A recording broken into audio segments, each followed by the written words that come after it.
Hello, I think this is round. Oh, right, it's round 1, but it's match 9 of the ALPHAMASTER tournament.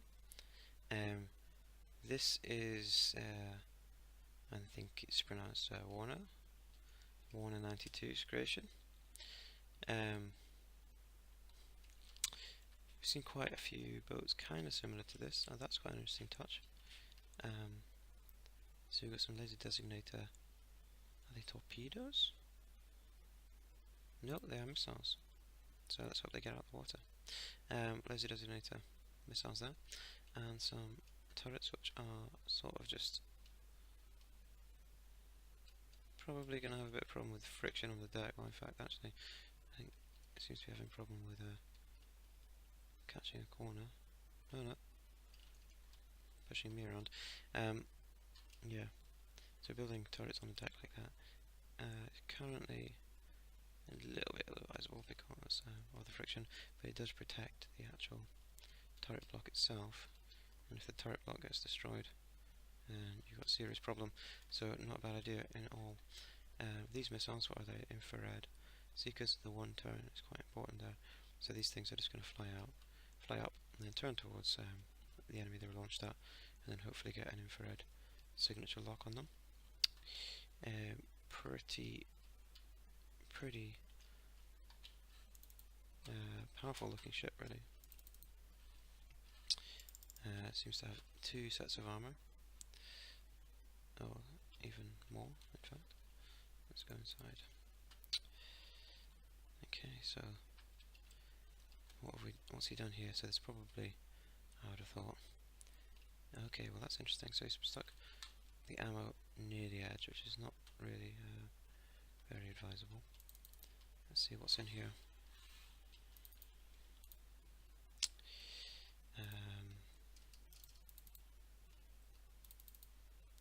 Fuel.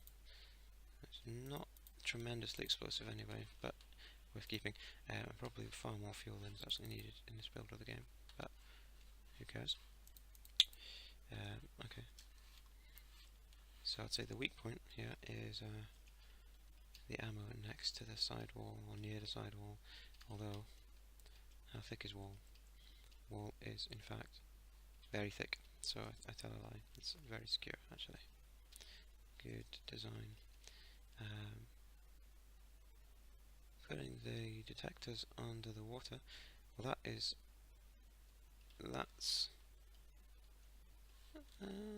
interesting. I've never seen that done before. It should in theory work, but it'll just detect targets through this sort of gunnel and out the side that are underwater. Yeah, it should function. Pretty cool. And I'll just use the camera to get out and spawn in its target or opponent, which is LastChancer, who has created, oh dear, this thing called the Odin, or Odin's Fist, which is a really quite cool bomber. But the bombs are in fact missiles, and there's lots of them. I don't know why it needs so many AI mainframes. That seems to me a bit overkill. Those should be some pretty powerful weapons in the given number of components they've got, and lots of ammo running out the middle. I'm not even sure where all these mainframes actually live in here. Oh, okay.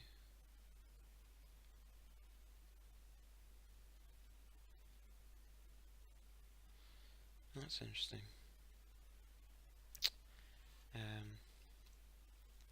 So the mainframe's actually got no real method of picking up targets there.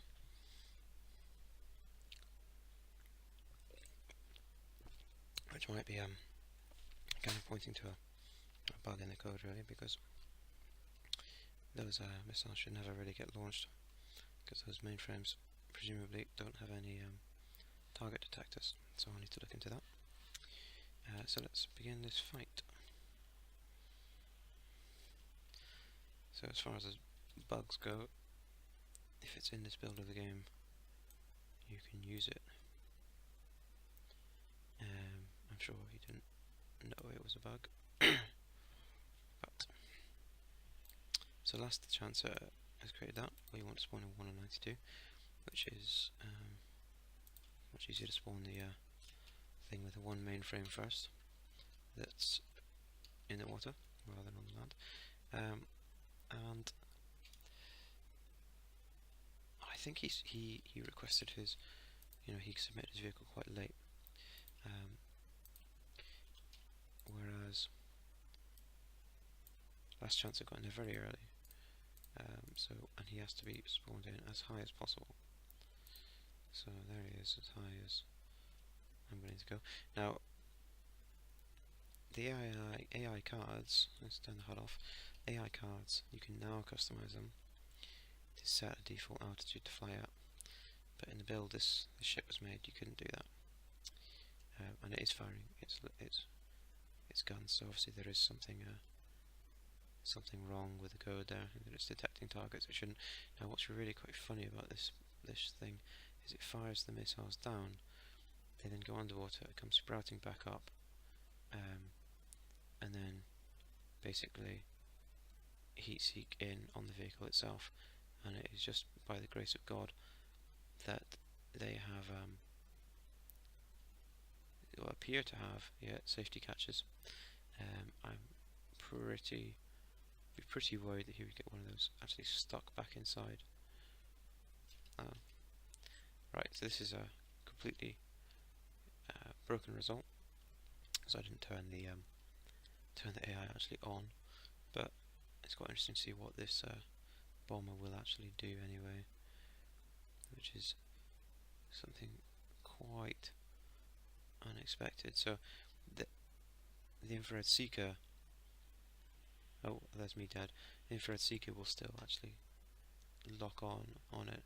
It's just the safety fuse won't let it blow up. Let's spawn back in. Let's see if that bombing run could have been successful. Wow. It's at this point where it's actually most deadly, I think, when it's just flown over the top. And it's seems to be able to get a good hit on it. I'm just going to restart Fraps for a second. Yeah, just hard drive is crunching with loads of different video related stuff, so the missiles that's coming up, popping out of the water. Infrared seeker's latching onto the target and then going for it. So that's what could happen. And it's doing a turn, and again you can now customize the way your aircraft turns. Let's see what will happen. So here we are, Woerner92. I'll just, oops, wrong button. To do that again. Just turn the eye off so it keeps facing this way. And this time remember to turn it back on again.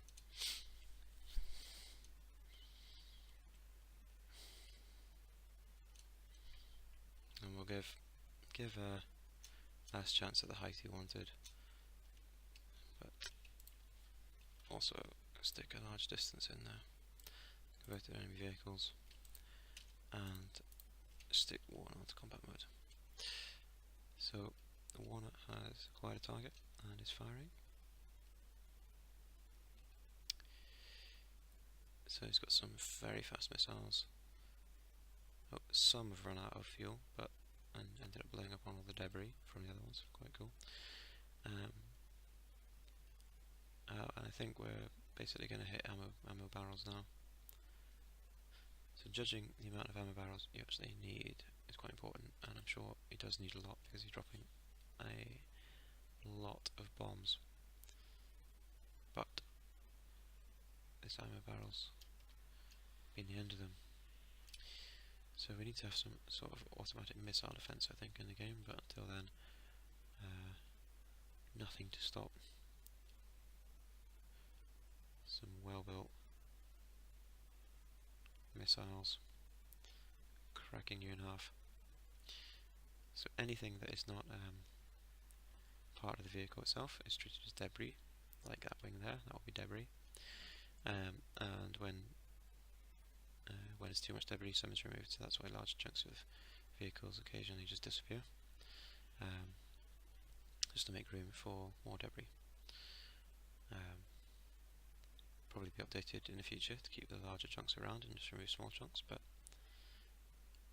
that's how it is. And there's the wings falling off. So that, what we're watching here, is what's left of the vehicle. Interesting. So obviously Woerner has won that round, I think, probably without taking a scratch. So we'll just have a second round.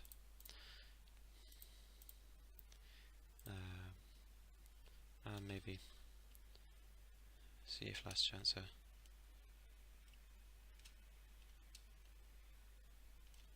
is any better off at a same sort of high altitude but less far range.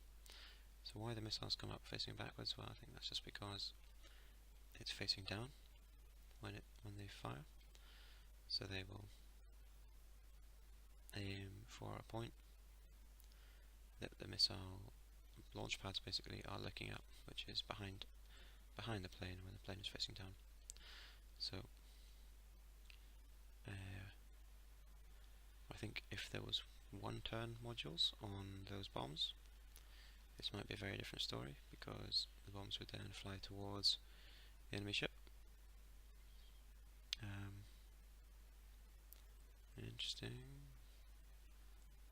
Interesting what the missiles are doing there. So once the missiles have lost their target, they behave a bit erratically, particularly if they've got advanced proportional navigation.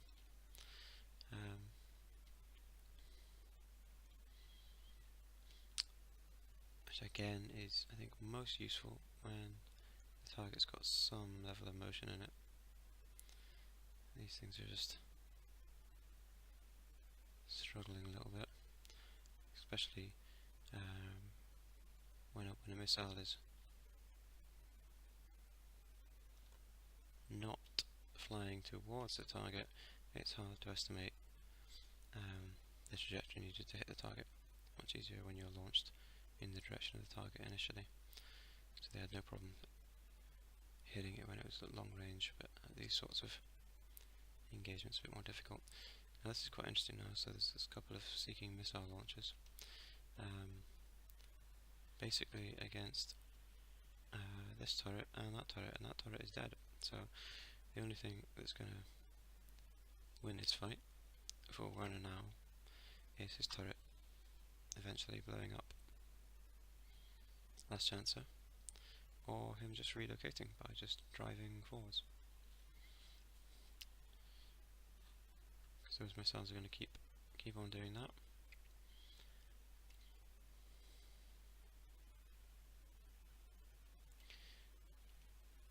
So it does seem like he's gradually pushing forwards, and there's the wing popping off, but and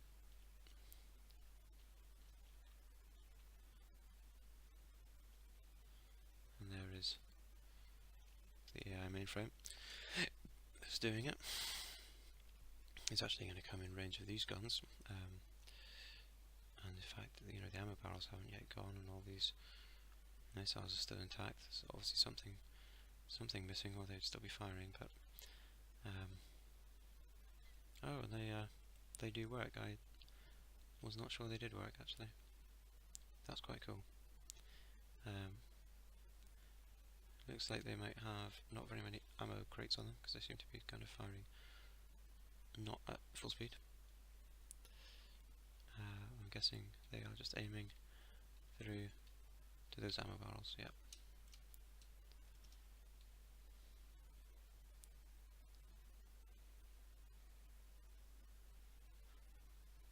Very, very slow vehicle.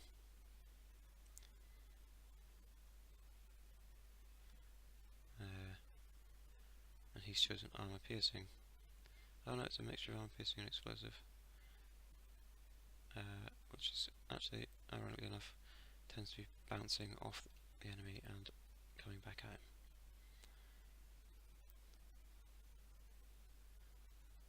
Bullets still do damage when they ricochet, but not as much. So that is probably very significant in this fight. That's one or two of the ammo barrels blowing up, taking out a gun. Yeah, so don't store your ammo barrels next to all your weapons would be my advice. Because currently they don't need to be there. And generally just a bad idea.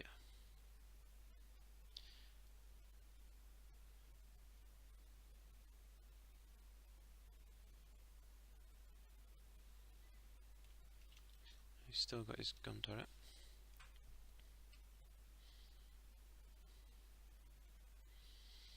Now the back gun is coming to play. And he's got some repair drones which are gradually repairing stuff. So you can see where the repair drones have been busy plugging up the holes. And in fact they are now busy rebuilding this turret, which is nice of them. So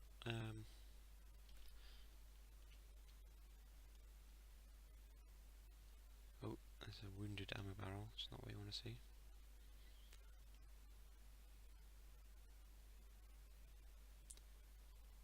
Oh, Fraps is being stupid again, hold on.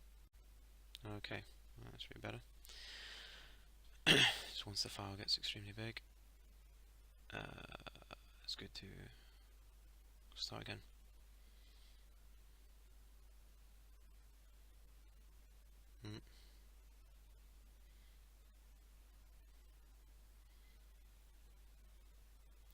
Lots of missiles in there. It's interesting how he's got the ammo to just keep doing that, really. That's quite impressive.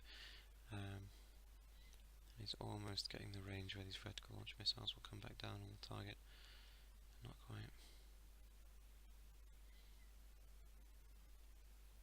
Anyway, I think given the lack of... Oh, the rear gun is gone now, and given the lack of any repair bots, this outcome isn't really going to change. And all that's left of the ship, weapons-wise, is these seeking missile launchers. So I think by the time when it gets around there, LastChancer's plane is going to be well and truly destroyed. So we're going to call that, and Woerner will be going on into the next round with a chance to be the ALPHAMASTER, and LastChancer will be potentially seeing you again when we try and figure out who is the worst.